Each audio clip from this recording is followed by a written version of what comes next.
Marvel Rivals has a role problem. Let's really talk about it. Not because there's not enough tanks, and no, not because there's not enough supports, but because some heroes are in the wrong role entirely. I know it's been about 2 months since I've made a video, but I'm back and ready to discuss all things Marvel Rivals, so sit back, relax, and enjoy the breakdown.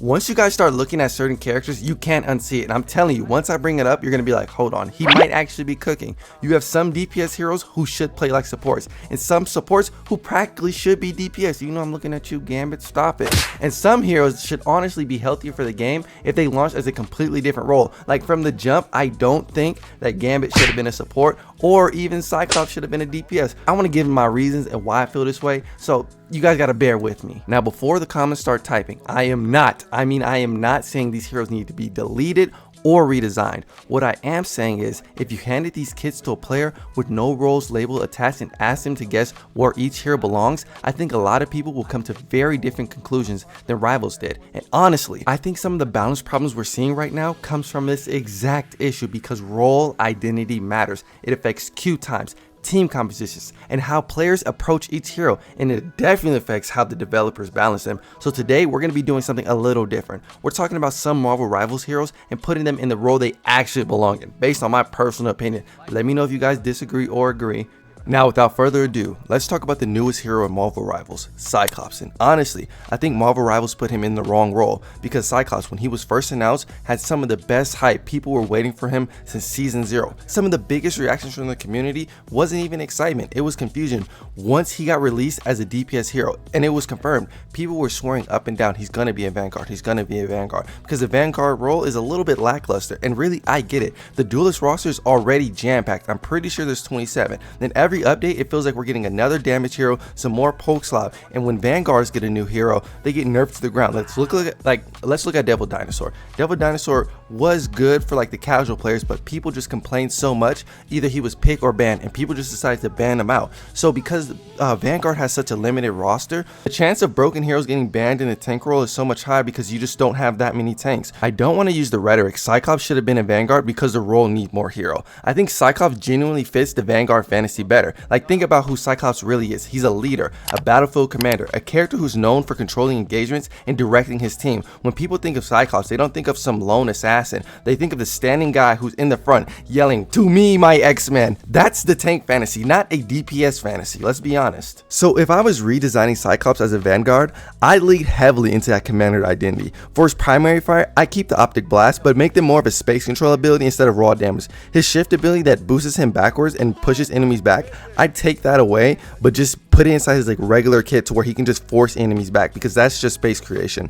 And secondly, I'd keep that boost up ability where he like shoots in the air, because I think that's really good. Now for the slow fall, I don't really think that is so necessary for his kit. So for his passive, I'd get like maybe like an aura ability that people that stick around him get some type of, I don't know, movement speed, temporary armor, or damage resistance, something that like makes him a focal point in the battlefield. I mean, kind of like Storm. Now let's discuss his ultimate, because I have two different ideas what should happen. One, you can have an ult kind of like Captain America, where he like shouts, "To me, my X-Men," and it empowers his teammates around him, but make it different than Cap. Maybe like, I don't know, something like Gambit and Cap, like a mix between the two. Or you can do something like Magneto, where he can get like a giant one shot, where it's just like a giant boom blast that can take out support ults. And I'd have it to where if it gets absorbed by the Magneto ult, it automatically blows it up, so it kind of like nullifies both of their ultimates. I basically have it to be pulled out very fast, because Magneto's ult, like after like 2 seconds, it can like destroy Cloak and Dagger. So I want it to be something that can nullify other ultimates, if that makes sense. The focus isn't on him getting kills, it should be on enabling his team to win a fight and to keep it a stack. That sounds more like Cyclops to me than any other poke slot DPS sitting in the backline, because right now this only supports my claim that Rivals has a DPS obsession. But if they were to design a hero around the character's identity first, like what he is in the comic books, instead of some curated role to fill the DPS fantasy, then I think we'd have much more interesting Vanguards in the game, and more importantly, we would have a new tank instead of adding more to an overcrowded DPS roster. I just want to pop in and say thank you guys so much for the recent support. I know I've been gone for a cool little minute, but let's try to hit 50 subscribers this video. I really want to hit 2,000 before the end of the year, so if you guys really want to help me out, smash that like button. Now let's talk about Phoenix. This might be one of the biggest missed opportunities in Marvel Rivals, because when you look at Phoenix, I think developers focus way too much on the destructive side of the character and completely ignored everything else that makes her interesting.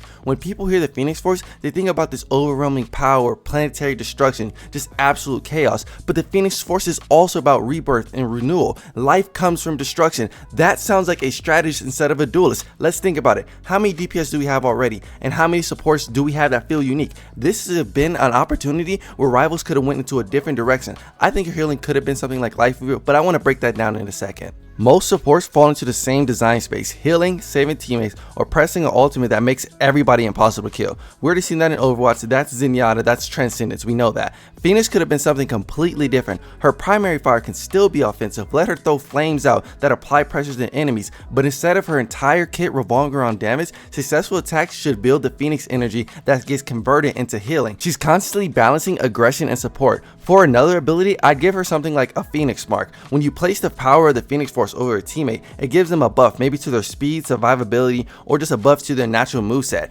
I think she should be a playmaker. For her rebirth mechanic, I wouldn't make it a full resurrection. I think that's frustrating, but instead she should place an ember over a teammate that's fallen, that if it gets protected, they come back with partial play. I think that's great decision making. It's a strategy. Now I want to also talk about her ultimate, because although I do like her ultimate as a DPS, it feels a little lackluster. The Phoenix as a strategist should fully lean into the rebirth fantasy. As the Phoenix, she should unleash the full power of the Phoenix Force, empowering nearby allies and rapidly restoring health. I think it should be something like the Lucio ult. Also, if I want to add my own little tidbit in, I think that she should actually gain an ability when you have it. So let's say I'm playing as Spider-Man, I should get like the power of the Phoenix Force. If I press a certain button, I get like a cool ability. Think of it like everybody getting a mini team up just for that ultimate. I think what I just described is a support that feels completely different than everybody else in the game currently. When I look at Phoenix, I don't see another DPS. I want to look past that. I see one of the coolest strategist concepts that Marvel Rivals never made. And finally, let's talk about Gambit, because out of every hero on this list,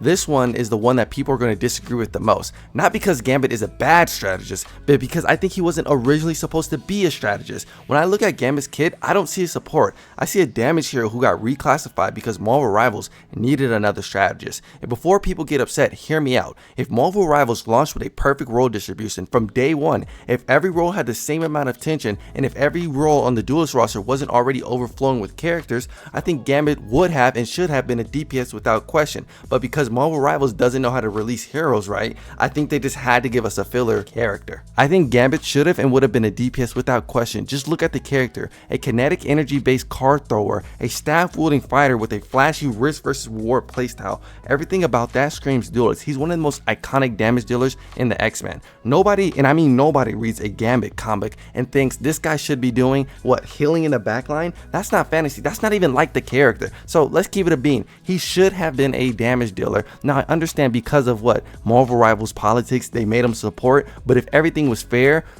he would have been a damage dealer. I know this is a hot take, but I want to make a part 2. So if you guys do enjoy videos like this, definitely comment, because I do have other characters who I would rematch roles. So if you guys do enjoy this type of content, make sure you guys like, subscribe, share, and comment. I love you guys so much. Make sure you guys have an amazing day. Peace out.